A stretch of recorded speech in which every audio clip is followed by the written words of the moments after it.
When did we start normalizing lies, excusing mistakes, and accepting tyranny as something ordinary?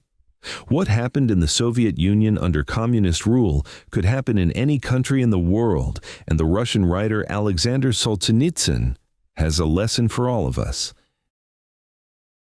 Alexander Solzhenitsyn was one of the most prominent Russian writers of the 20th century, earning the Nobel Prize in Literature in 1970.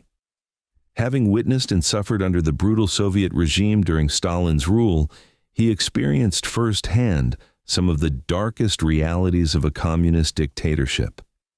As a political prisoner in a Gulag, the Soviet system of forced labor camps, he was able to collect testimonies from countless others who endured the same fate.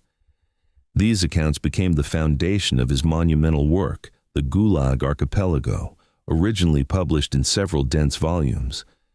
For that reason, Solzhenitsyn remains an intellectual figure with much to teach us, especially considering that many people in Western nations still sympathize with Marxist ideologies. Because of what he saw as the moral and spiritual decline of the Russian people, Solzhenitsyn was often critical of his fellow citizens for allowing their nation to fall under such a cruel regime and for embracing a life built on falsehoods. He warned about the spiritual death that had overtaken Russia, arguing that people had too easily abandoned truth and principle in exchange for promises of a utopian society. According to him, Russians gradually lost their strength, pride, and passion. They forgot the wisdom of their ancestors and embraced the ideas imposed upon them by those in power. Solzhenitsyn acknowledged the tremendous mistake of adopting the revolutionary spirit that fueled the Bolsheviks' rise to power, a decision that ultimately came at an enormous cost. How could a nation shaped by terror ever succeed?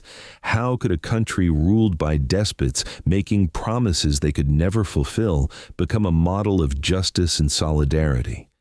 How could violent methods and a civil war that left millions dead create a better society?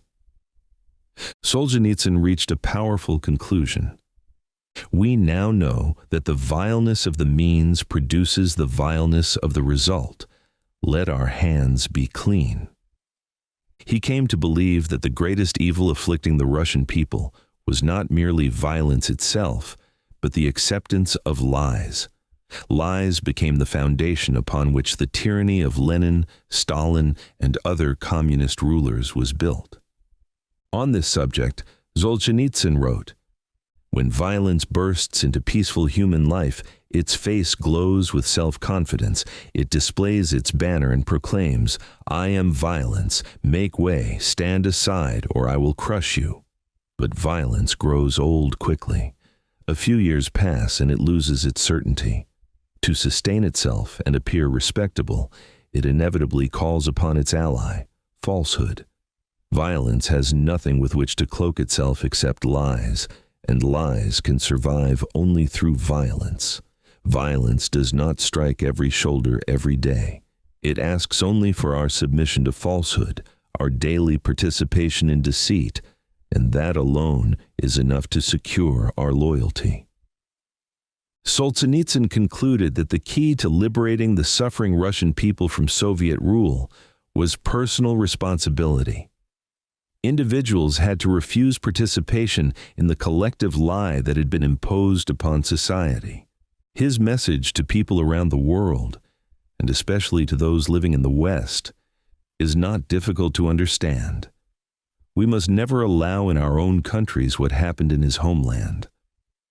Looking at certain Latin American dictatorships and governments openly led by communists, we can clearly see how political narratives are often manufactured to sustain power.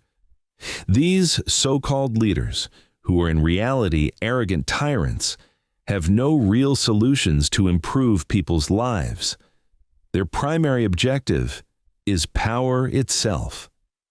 The only thing such demagogues can offer is a worsening of society, using the machinery of the state to silence critics, confiscate wealth, and create elaborate narratives promoted by powerful institutions, including segments of the media and intellectual class.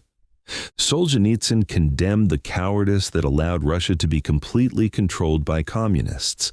Many people simply accepted the new reality and avoided speaking the truth for fear of punishment. One of his most important messages reads, "Never knowingly support lies. Once you understand where lies begin, and many people draw that line differently, step away from that infected edge. Let us not glue together the scattered scales of ideology, gather its shattered bones, or patch its decaying garments. We will then be astonished at how quickly and helplessly lies collapse, and what was meant to remain hidden will be exposed before the world." He understood that choosing truth is difficult. Those who oppose the lies of a ruling regime risk losing jobs, opportunities, and sometimes even their lives. Yet he believed that this difficult path is the only road to freedom. In his warnings, he emphasized that young people who wish to live by truth must prepare themselves for constant tests, surrounded by deception and difficult moral choices. But choosing truth means preserving spiritual independence and refusing to live in a state of spiritual servitude. To those who chose conformity and cowardice, Solzhenitsyn offered a harsh rebuke. As for the one who lacks the courage even to defend his own soul, let him not boast of his progressive views, his status as a scholar or artist, his honors or his rank. Let him say plainly to himself, "I am cattle, I am a coward, all I seek is comfort and the satisfaction of my appetites." This, he argued, is what happens when people surrender themselves to a system in exchange for prestige, privileges, and material rewards. One of the state's greatest powers over intellectuals, artists, and politically ambitious individuals is its ability to bribe them, not always with money, but by purchasing their loyalty.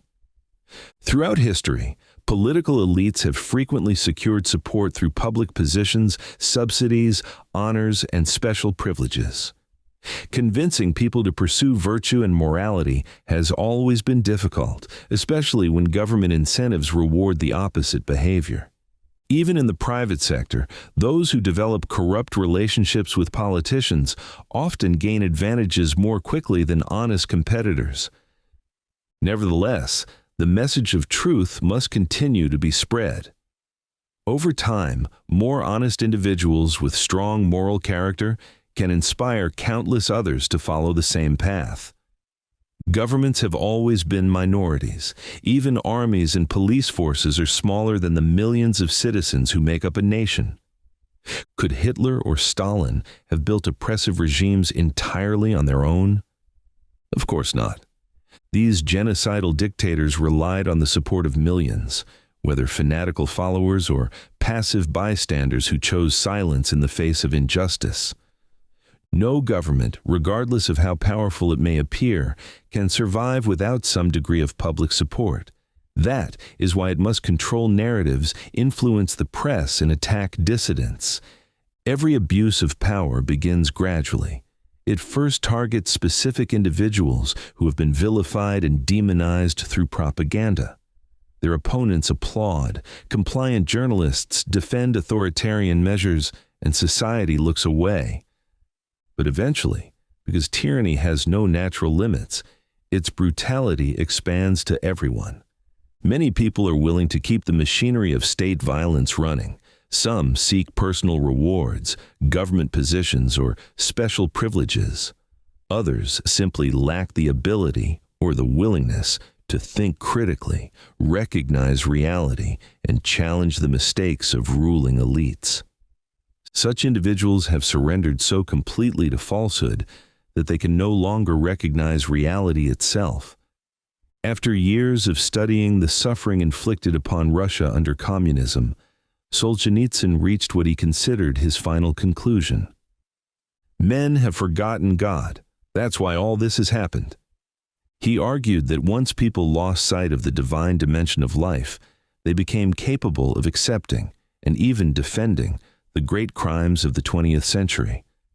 The sense of divine justice and higher moral law disappeared. What remained was a purely material world driven by desires, interests, and material gain. Reflecting on World War I, Solzhenitsyn wrote, "It was a war in which Europe, overflowing with health and abundance, descended into a frenzy of self-mutilation that could not help but weaken its strength for a century or more, perhaps forever. The only possible explanation for this war is a spiritual eclipse among Europe's leaders, resulting from their loss of awareness of a supreme power above them. Only godless bitterness could have moved ostensibly Christian states to employ poison gas, a weapon so clearly beyond the bounds of humanity." According to Solzhenitsyn, this decline in moral and spiritual virtue paved the way for both Nazism and communism. How could men who truly believed in divine law permit the Holocaust, the Holodomor, atomic bombings, and countless other crimes against innocent people? When we abandon our responsibility as human beings and simply follow popular narratives, we become nothing more than a herd to be led by tyrants. The Russian writer warned that peace is preserved not by institutions alone, but by strong individuals with strong hearts. Such people stand against barbarism and help create a more civilized world. Solzhenitsyn believed that if humanity is ever saved from an increasingly catastrophic future, it will be through a transformation of consciousness, a return to spiritual clarity. Reflecting on Russia's past, he observed that there was once a time when social ideals were not centered on wealth, fame, or material success, but on piety and virtue. He described how Orthodox Christianity became one of the great formative forces in Russian civilization. During those centuries, Orthodox faith became part of the very patterns of thought and character of our people, shaping daily life, work schedules, priorities, and the rhythm of weeks and years. Yet he also believed this spiritual foundation gradually weakened. The reforms imposed by Tsar Peter the Great in the 18th century strengthened the military, the state, and the economy, but often at the expense of religious life.